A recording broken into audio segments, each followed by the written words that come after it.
Hello everyone, welcome to my mini star blog. आज म साथीहरू तपाईलाई मैले यो ब्लग कहिलेदेखि स्टार्ट गरेँ, कहाँदेखि कहिलेदेखि स्टार्ट गरेँ, किन स्टार्ट गरेँ भनेर म यसको बारेमा बताउँदैछु साथीहरू। मैले पहिला नै एकचोटिको शनिबार बिजु त्यति बेला पिकनिक गइसकेको थियो साथीहरू। त्यति बेला नै मैले मामुले भनेको मामु कहीँ घुम्न जाउँ भने, त्यसैले मामुले मलाई सानो मामुको घरमा घुम्न लग्छु। त्यति बेला नै मामु कुरामा बिजी भइहाल्छु।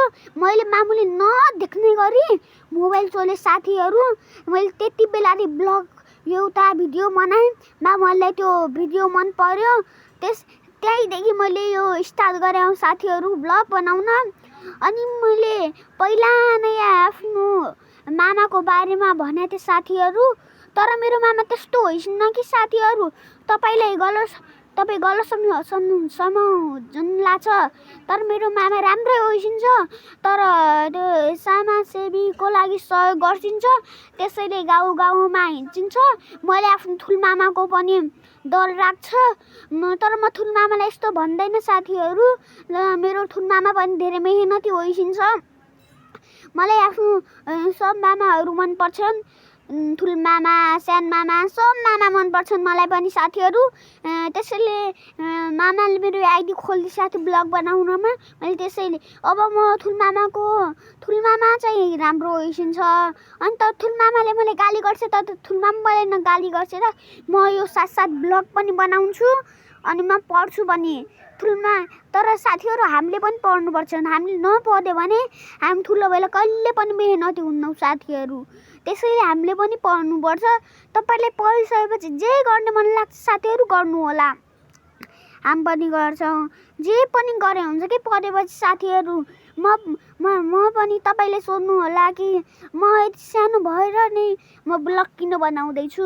मलाई त्यो ब्लग बनाउने मन लाग्यो कि साथीहरू, त्यसैले मैले बनाउँ कि साथीहरू, नत्र पनि म बनाउँथेन कि साथीहरू।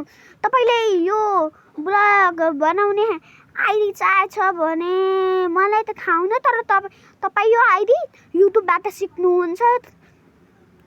अनि यो ब्लग बनायो भने तपाईँले राम्रो पनि ब्लग बनाउनु पर्छ साथीहरू, नत्र लाइक, सब्सक्राइब, कमेन्ट केही पनि आउँदैनन्। हामीले यो ब्लग राम्रो पनि बनाउनु पर्छ अनि पढ्नु पनि पर्छ साथीहरू। नपढ्यो भने ठुलो मान्छे हुँदैनन्। ठुलो मान्छे भएर पनि केही हाम्रो काम जब केही लाग्दैन साथीहरू। त्यसैले हामीले पढ्नुपर्छ कहिले पनि।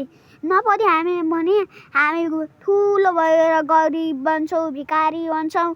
त्यसैले हामीले पढ्नुपर्छ। नपढ्यो भने हामी त नराम्रो हुन्छौँ साथीहरू, अनि पागल हुन्छौँ, कुकुरहरूले टोक्छन्, अनि हामीले बिरामी हुन्छ, हामी के हुन्छौँ। त्यसै साथीहरू पढ्नु पनि पर्छ, यो ब्लग पनि बनाउनुपर्छ टाइममा। अनि तपाईँले यो ब्लग राम्रो लागेको छ भने लाइक, सब्सक्राइब गरिदिनु होला साथीहरू। मलाई नराम्रो लाग्यो भने मलाई कमेन्ट गरिदिनु होला साथीहरू। म तपाईँले अर्को ब्लग बनाइदिउँला। अनि अर्को ब्लगमा नि लाइक, सब्सक्राइब गरिदिनु होला अनि कमेन्ट पनि गरिदिनु होला साथीहरू। यो ब्लग पनि राम्रै छ साथीहरू। यो ब्लगमा नि लाइक, कमेन्ट, सेयर सब गरिदिनु होला साथीहरू है। धन्यवाद साथीहरू।